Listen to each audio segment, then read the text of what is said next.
Selanjutnya terdakwa kasus dugaan penipuan dan penggelapan dana koperasi simpan pinjam Indosuria Henry Surya divonis bebas. Keputusan yang membuat para nasabah histeris ini dibacakan di Pengadilan Negeri Jakarta Barat hari ini. Dalam amar putusan Majelis Hakim Syafruddin Ainur, bos Indosuria Henry dinilai melakukan perbuatan perdata. Lewat hal ini akhirnya ia bebas dari segala tuntutan hukum pidana.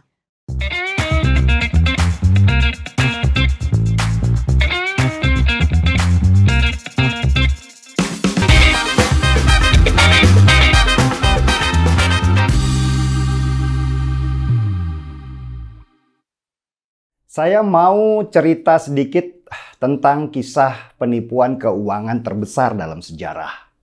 Ini kisah tentang seseorang yang menipu nasabahnya dengan total jumlah kerugian nasabah sebesar hampir 900 triliun rupiah. Gila kan? Nama penipu itu adalah Bernie Madoff. Bernie Madoff adalah seorang Yahudi yang memulai usaha kecil-kecilan di bidang keuangan. Awalnya dia dipercaya mengelola uang beberapa orang dalam jumlah yang kecil. Karena dia berhasil, maka ada lebih banyak orang yang taruh uangnya kepada dia untuk investasi. Apalagi Bernie Madoff direkomendasi beberapa tokoh kalau dia adalah orang yang bisa dipercaya kalau itu urusan investasi. Karena gampangnya mendapatkan kepercayaan, Bernie Madoff kemudian mulai membuat investasinya lebih menarik lagi, yaitu memberi keuntungan besar kepada para investornya. Dan pelan-pelan investor besar datang dan mulai berinvestasi ke si Bernie Madoff. Ternyata Bernie Madoff bisa membuat investor besar itu untung.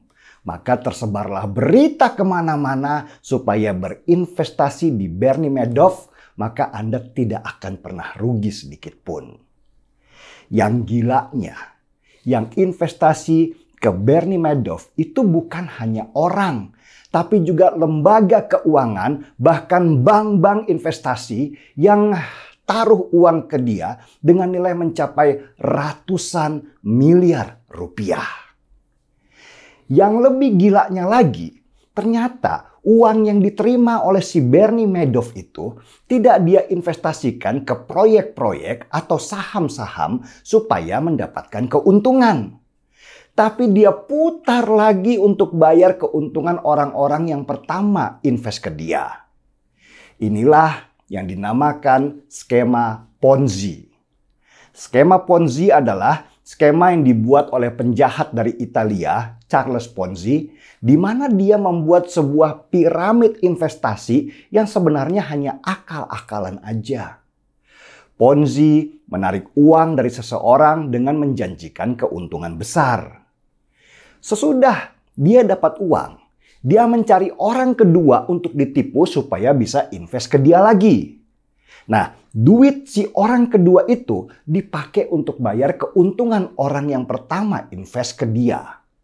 Tentu orang pertama merasa mendapatkan untung, padahal itu hanya uangnya si orang kedua. Sesudah itu, Ponzi mencari lagi orang ketiga. Uang orang ketiga itu dipakai untuk bayar keuntungan si orang pertama dan orang kedua. Begitu terus sampai ribuan orang terlibat. Dan pada satu waktu piramid itu runtuh. Orang yang ke-1000, orang ke-2000 yang invest ke Ponzi akhirnya menjadi korban. Mereka adalah piramid yang paling bawah, yang paling menderita. Begitulah yang dilakukan oleh Bernie Madoff. Dia memutar uang ratusan triliun rupiah dari para nasabahnya dengan konsep gali lubang tutup lubang. Total uang yang diputarnya itu sampai senilai 900 triliun rupiah. Sampai akhirnya dia nggak bisa membayar keuntungan puluhan ribu orang dan terbongkarlah aksi tipu-tipunya. Bernie Madoff kemudian dihukum 150 tahun. Istrinya menggelandang ke sana kemari karena semua hartanya disita. 2 anaknya meninggal karena malu, satunya bunuh diri.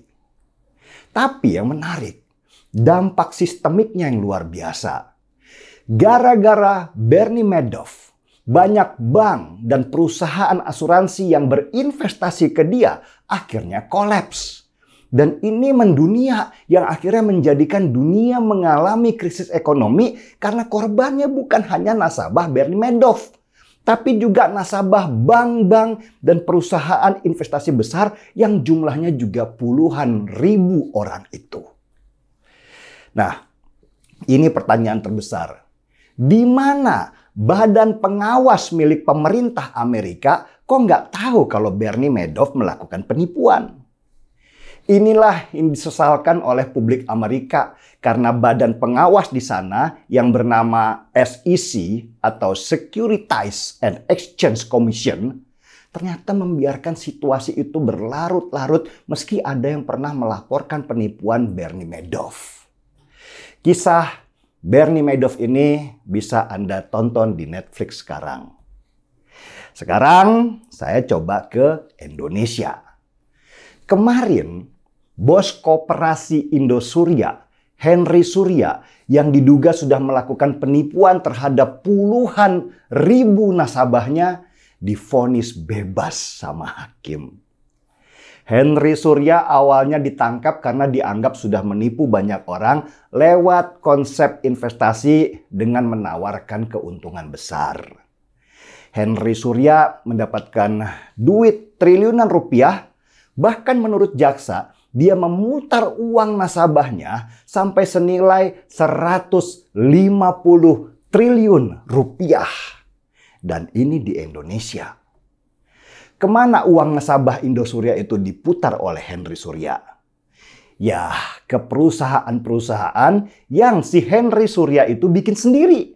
Jadi Henry Surya ini bikin bisnis-bisnis yang dibiayai oleh para nasabah koperasinya.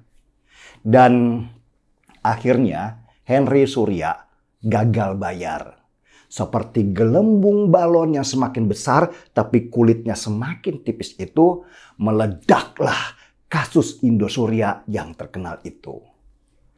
Kasus ini menarik perhatian karena nilai penipuannya dihitung sampai senilai 150 triliun rupiah. Ini bisa jadi penipuan terbesar dalam sejarah keuangan Indonesia dilakukan oleh Henry Surya seorang diri.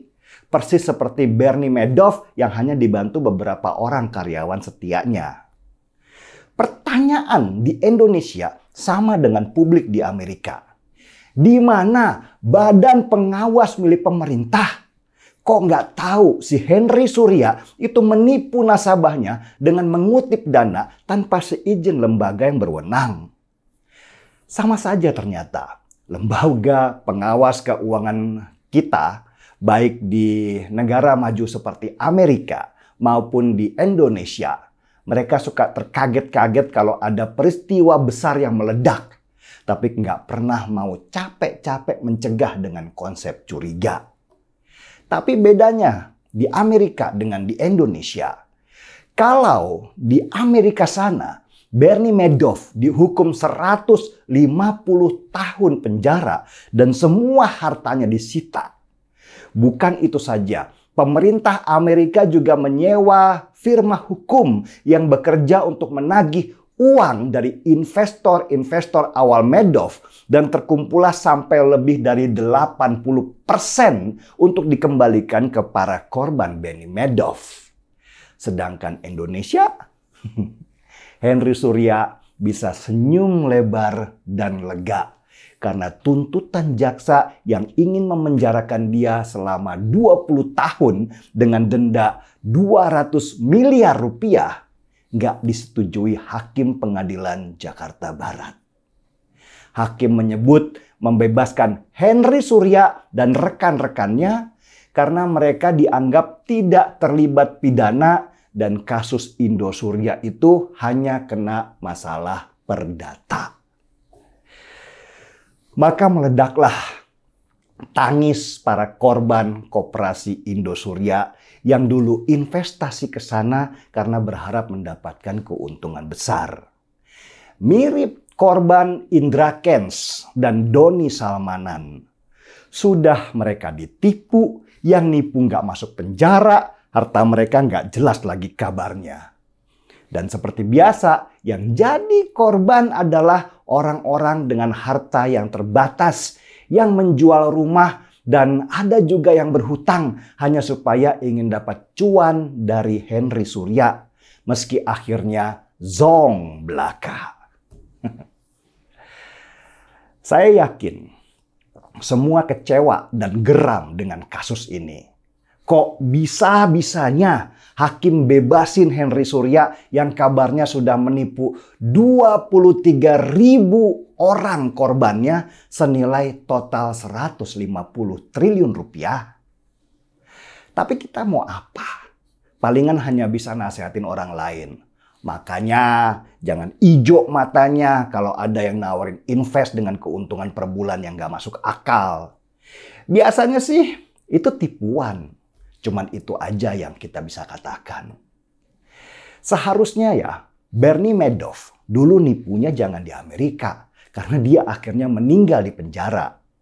Bernie Madoff seharusnya tinggal saja di Indonesia supaya bisa belajar dari Henry Surya bagaimana bisa lolos sesudah banyak korban yang kehilangan harta.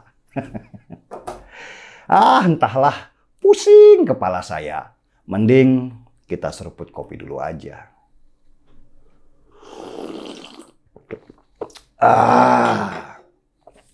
Marki Bong, mari kita bongkar semua.